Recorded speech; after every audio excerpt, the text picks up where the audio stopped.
Hi everyone, my name is Jackie Shannon, and I'd like to tell you about an upcoming retreat called What Keeps You Stuck. As I was preparing to speak about this topic, something interesting happened that made me realize just what can happen when we get stuck. I recently went to the grocery store and bought a jar of that creamy, cheesy pasta sauce that everyone loves so much, but no one wants to actually admit that they eat. When I got home, I began to prepare dinner. I put the water on, I made a salad, and then I grabbed the jar and twisted the lid. But nothing happened. It was stuck.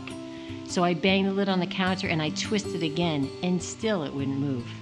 So I walked into the living room where my husband and teenage son were sitting, and I handed my husband the jar.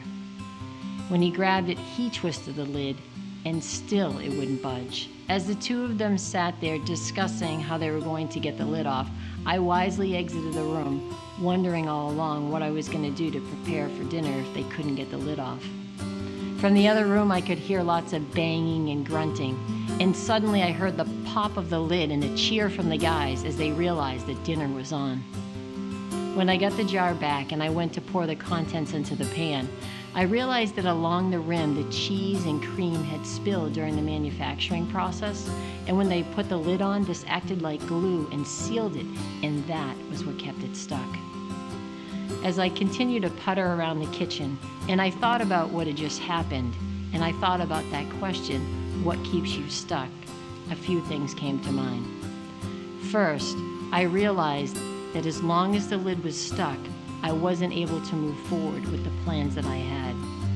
I was also impacted by the thought that being stuck didn't just affect me, but it affected everyone around me.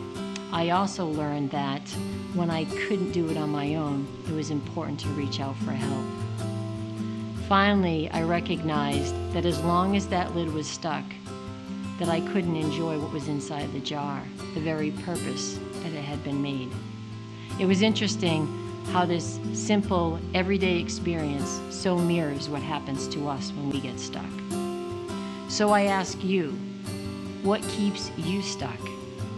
Together, we're going to attempt to answer this question, and we're going to look at some ways to move forward in the areas that you feel stuck in order for you to fulfill the purpose that God has for your life and enjoy all that He has planned for you. I'd like to invite you to What Keeps You Stuck, and I so look forward to meeting you there.